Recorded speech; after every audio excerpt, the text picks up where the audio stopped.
Good evening, everyone, and welcome to another edition of the Conservative Corner. I'm Elliot Margolis, and I'm here with my guest today, Hannah Bowen, our new state representative for the city of Beverly. Thanks for coming, Hannah. Yeah, thanks for the invitation. Hannah, I got a couple of tough questions for you. Excellent. At least I think they're tough. Some of them are easy. Okay. But let's start with a tough one. How do you feel about sanctuary cities and why? Good question. So I've been having a lot of conversations about what does that mean? Why would we do it? Why wouldn't we? What impact can different policies have? So I'm somewhat prepared for that question. I think the concept behind sanctuary cities, which different people approach it different ways, but sanctuary city or state, that kind of language usually refers to asking local law enforcement to only do local law enforcement and asking federal law enforcement to do federal law enforcement, and particularly enforcement of like civil matters. So in having conversations about what does this all mean, I heard a great analogy 2 days ago maybe, that we don't ask Beverly police officers to go around doing IRS enforcement of if you're overdue on your federal taxes. Similarly, we don't ask Beverly police officers to go around trying to figure out who may have overstayed a visa and is delayed on that, because both the IRS and immigration policy are not criminal matters unless you get into fraud and other, like there's people who are both in civil violation and criminals. When those cases come up, by all means, if there is a crime, our police are here to enforce our laws and deal with criminals. But they are not there to enforce federal policies that are non-criminal. And so sanctuary policies are about keeping that separation and ensuring in particular that people feel safe going to our local law enforcement for the things local law enforcement actually do.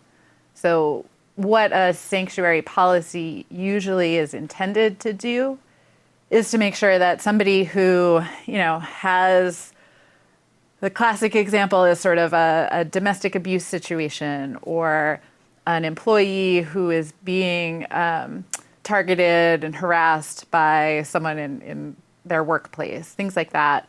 You want to be able to go to the police and report harassment or abuse, or if somebody hits your car or damages your property, you want to be able to go and get help. And you don't want questions about your immigration status or whatever other processes you might be going through to impact that relationship on that thing that's happening. So I think that's a useful separation, and I think it's worthwhile.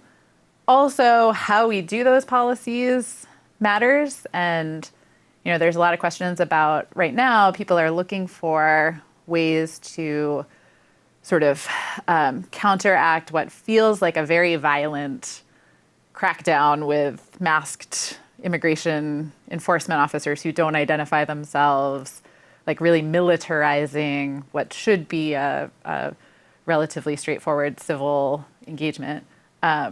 How to bring that down, and sanctuary policies don't exactly address that, and state level policies and local policies can't change federal policy. To change federal policy, we need Congress or the courts or the executive to change those policies. So who we elect in those roles really makes a difference, and is how we adjust those policies, not through state or local, but we can make sure that state and local resources aren't encouraging things that we don't think are appropriate where we live. Okay, you've brought up about 15 I know, there's a lot in there. But yeah. Let's just say we have people that are coming into the state that don't speak English. Yeah. But they go to our schools. Sometimes, yeah. Okay? Yeah. Now, I know Beverly was a sanctuary city for schools, and here's the question. We have enough problems with education in this country as it is. Our education, ever since the Department of Education was created under Jimmy Carter, has gone downhill. So we have kids in school that don't speak English. So the teachers have to spend more time with those kids than with legitimate kids. And when I say by legitimate kids, I mean citizens. Yeah. That's hurting our education. Why is that okay? Well, so I mean, first of all, I would say all kids are legitimate kids, first off. And yeah, I mean, there are people who come into our schools with all sorts of needs. So some people have grown up speaking a different language and are learning English as their second, third, fourth, fifth language. There are some people who have different individualized educational needs. They may have behavioral issues. They may have mental health challenges. They may have physical needs that make it difficult. You know, I was screened for eyesight and hearing in the, probably second, third grade and realized I needed glasses. Like that was through actually a school screening program that we determined I have terrible eyesight and couldn't see the board and needed to sit closer and needed to get glasses. Like many of us come into schools with different needs, and our education system is trying to keep up with all those needs and provide quality education to everyone. So, but we're not doing that. We are struggling to do that. It's true. And I think the solution to that is to invest more in our teachers, in our buildings, in our curriculum models, and having Stop right that there flexibility. For a second, because particularly every Democrat says the more money you spend, the better it is. But the reality is that's not true. Yeah, I'll agree that's not always true. Okay. And it's part of the solution. Always involves some money. I disagree, but there is a system that can work, and that system is real simple. If you don't speak fluent English, before you go into our schools, you go to a special school to learn English, then go into the classroom. That way you don't deter the kids who do speak English from having their teacher work for them. Paying a teacher more money is not going to help the solution. So, I mean, I would think through a couple of different issues with that. One, how do we pay for that additional school that is for learning English? There's your money. Yeah, so the money goes somewhere. But also, how do we think about public education writ large? And I think I benefited from being in classrooms with people with lots of different skills and experiences. And I grew up in Swampscott, so we were fairly homogenous in a lot of ways. But I think it's worth trying to provide quality education in more integrated settings across lots of different types of needs. But once they learn English, it would be integrated. Yeah, and I think kids in particular can learn another language a lot quicker. It's true. Once our brains get to a certain age, it's harder to learn certain things. If they learn English, then integrate into the school, everybody's going to be better off. Yeah, so I mean, I think there's definitely ways to provide people extra supports in order to make the most of sort of a system that can't serve everyone individually. There's probably some way to incorporate some of that. And I think it's unrealistic to sort of set a basic entry requirement for public schools, particularly K through 12 public schools. Like, we agree as a community to educate all of our children and to find a way to do that. And we're not doing it. We are struggling with that a little bit right now. Yeah, and that's the reason why. I think there are many reasons why, and I think underinvestment over time has been one of them, writ large. I would say lack of discipline in the schools is the key, because education itself is discipline.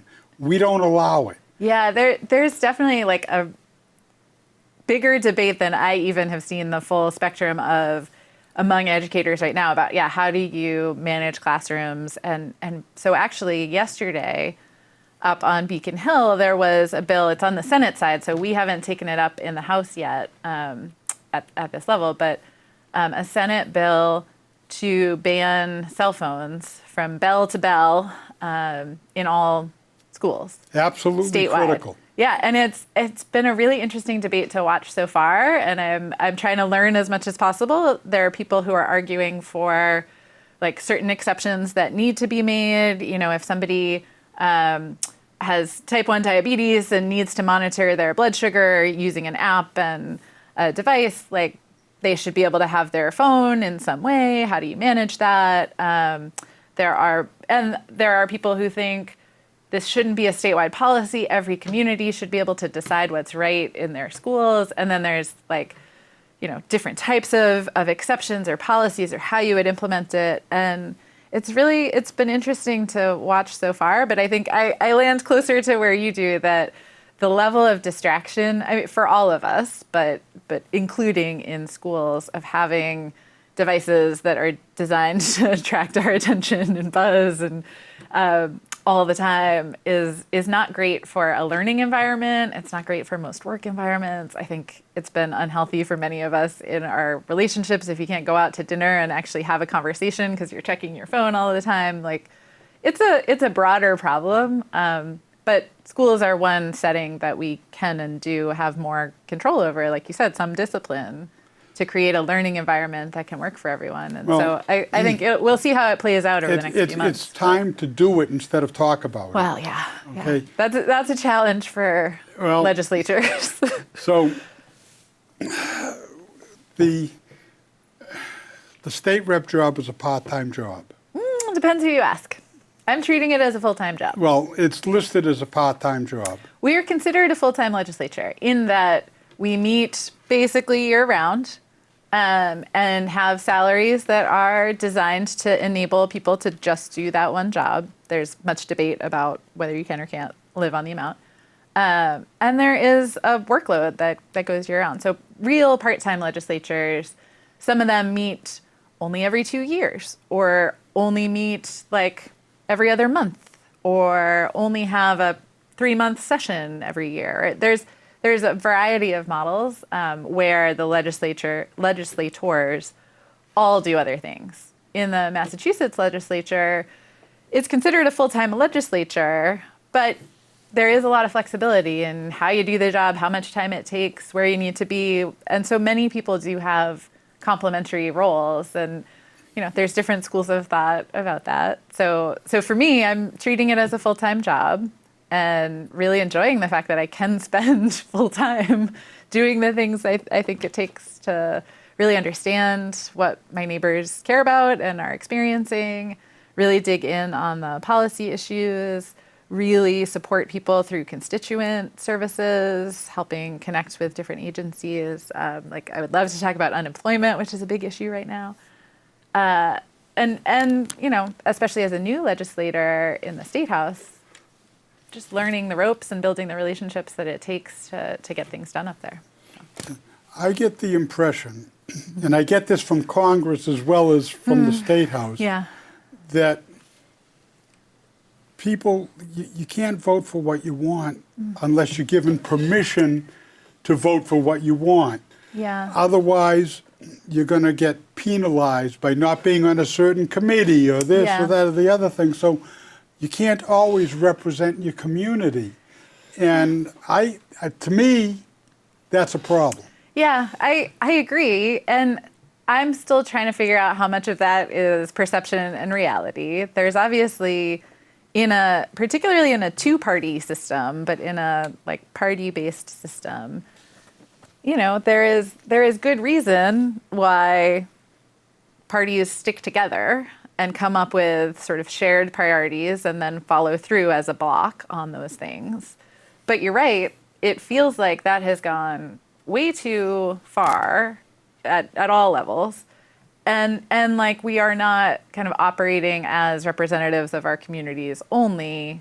We are sort of following some party leadership directive. And I'm trying to find where the balance is, how not everyone can be an expert on everything. So there are times when I want to rely on leadership's analysis of an issue and say, look, the experts in my party have decided, based on the values that we share, that this is the right way to do this policy. I'm going to support that without necessarily spending 10 years learning the issue to the degree that someone else has. There's just efficiencies in that. So I think there's times that's valuable. And I want to know that if there are things that really are not right for Beverly or Wenham, that I'm not going to go along with them just because I feel some pressure that I have to. So I'm trying to figure out how different legislators manage that. There was another bill this week that passed and has moved on to the governor, providing what I think are really important protections for healthcare providers and patients in Massachusetts to make it harder for people to be sort of prosecuted or targeted based on other states' laws. So not sharing information about healthcare services that are prohibited in other places but legal in Massachusetts to law enforcement in those other places. And so that's, to protect providers who are using telemedicine, patients who travel from other states to get care in Massachusetts, and residents of Massachusetts. And it was pretty technical language to sort of build on work that's been done over the last few years and just add layers of protection based on how things have escalated in other states and nationally, and sort of erosion of other protections.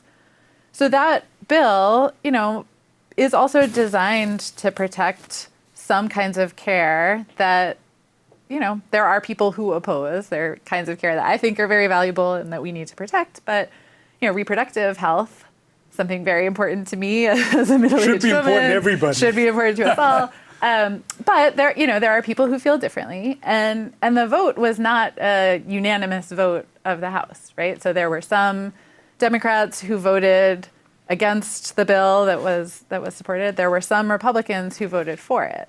And I think that's healthy. So, I think it's very healthy. Yeah, so I look at that and I say, okay, the Massachusetts legislature is doing all right. People feel comfortable, landing where they need to land, what's right for their community. Now, I felt like, where we are here in Beverly, I felt very comfortable supporting that bill. I've had lots of feedback from constituents who want to make sure Massachusetts is not harmed by just sort of breaking down government services and protections at the national level or in other places. So I felt like, okay, great, this is aligned for me. But it's also encouraging to see that there were some representatives who didn't follow the majority of their party and felt comfortable doing that. Yeah. So. Okay, now this is one thing that gets me cranky. Ooh, good. Okay? I love a good complaint. The state, the city, government in general does not maintain their property. Oh, yeah. The reason that we're in a new building here is because they didn't maintain the old Beverly High School. You drive down 128 or 95, the condition of the bridges is horrible. Absolutely horrible. We have bridges in Beverly. Look at Bridge Street. I know. Look at the Kernwood Bridge. Yep. We don't plan ahead. And then when we want to get the bridge done because all of a sudden, gee, it's not safe, it's going to take 5 or 6 years. Or 7 or 12. Yeah. When is the legislature going to wake up and start prioritizing their money the way, and that doesn't mean raise taxes. That means, I'm a business person, okay? Whether you like him or not, Donald Trump is a business person and he's prioritizing.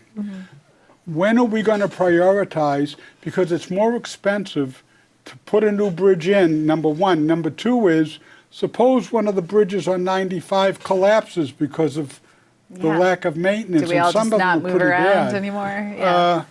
When are we going to smarten up? Yeah. So it's a tough one. And I think, it's partially a result of this issue that nobody wants to pay more taxes and everybody wants the best of everything. And so part of government's role is to square that circle. Well, prioritizing is the key. Prioritizing is a big piece of that.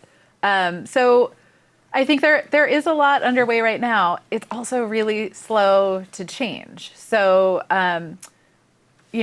there is new money coming in, actually, from increased taxes through the millionaire's tax or the fair share amendment, which is only an additional tax sort of on people who can best afford it. And there was a lot of pushback against that, but also a lot of support for it.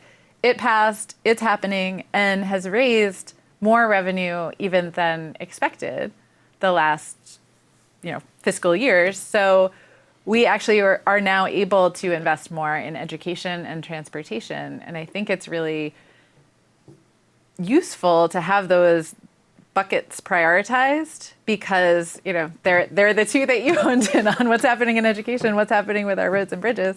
And they're things that you have to continually invest in and prioritize maintenance and have maintenance plans for, so we're not caught by a surprise. So we are actually actively trying to put more money into those things. And now each year we'll have the opportunity to both budget sort of ongoing, recurring, predictable, planned things for transportation maintenance, for school buildings, for school funding. And if, at least for probably a couple of years as things shake out, have a little bit more come in than was budgeted for, actually use that to fill additional gaps in transportation and education funding, we're in a decent place. We're also likely losing federal funding for a lot of projects, so it may just be backfilling things we had been counting on. But, this year, for example, the transportation bond bill that is, I think, on the governor's desk this week as well, because it just went through the House and Senate final passage yesterday, includes additional money for municipalities for our roads and sidewalks, and includes a special program for small bridges and culverts, so even smaller than the Hall-Whitaker Bridge, like the sort of tiny and culvert-sized work, and for long-term maintenance for the Mass Department of Transportation to do more sort of the process that led to closing the Hall-Whitaker Bridge, where they're doing inspections, grading how dire is the situation here, what work will keep this road open, what work will prevent further degradation, putting more money into that program and into the projects that rise to the surface from those assessments, so that we are doing a little bit more careful planning. So there's new money for that this year. And for the city and town Chapter 90 funding, so money that comes back to us from the state based on a formula. So there's a formula that we've been using now for a long time that factors in a combination of population, economic activity, and road mileage. So essentially, heavier trafficked roads or communities with heavier trafficked roads get more of the pot. Communities with roads that not that many people use in less dense areas have traditionally gotten less of that. So this year, there was $200 million approved for that formula to be distributed across the state among all cities and towns to use for their projects based on that formula. And this year, there's an additional $100 million that is based just on road mileage. So it'll be divided up based on each of our percentages of the total number of miles of road in the state. And that gives a little bit more money to Western Mass, rural communities, places that have many miles of road and very few people, but doesn't really shortchange communities like ours, where we're sort of suburban. We do all right under the regular formula, but we have lots of miles of roads. We're not so dense. So Beverly's going to get an additional chunk of money, almost 50% more than we've gotten in the past. So going from just over $1 million to almost $1.5 million, that will be able to prioritize which roads and sidewalks. And the engineering department has their wish list of which roads need work, and it's a mix of roads that are just pothole after pothole after pothole, really need emergency work, and some that aren't that bad yet, but if we put in the work now, it's going to save us getting to that point, right? So okay, this will be the last question, because all right, we're turning through. Running out of time, but yeah. Electric cars do more damage to the roads than gas cars because they're so much heavier. and they don't pay a gas tax. Yes. So therefore, that's a problem. Yeah, we have to figure something out there. I don't know also, what it is, but What concerns me, parking garages. Most of the parking garages in this state were built before electric cars. Okay? Yeah. You put a bunch of electric cars on the top of a parking garage, I'm scared. yeah. Is there any thoughts to dealing with that? All I've heard, so I think there are people thinking about how do we more effectively tax electric vehicles or drivers of electric vehicles in some way, in the way that drivers of gas-powered vehicles pay a gas tax every time they fill up, and that's part of what funds that Chapter 90 funding coming back. How do we manage that? There are people working on that, and I'm now on the transportation committee, among others. So I'll hear about that, and we'll have a chance to work on it directly.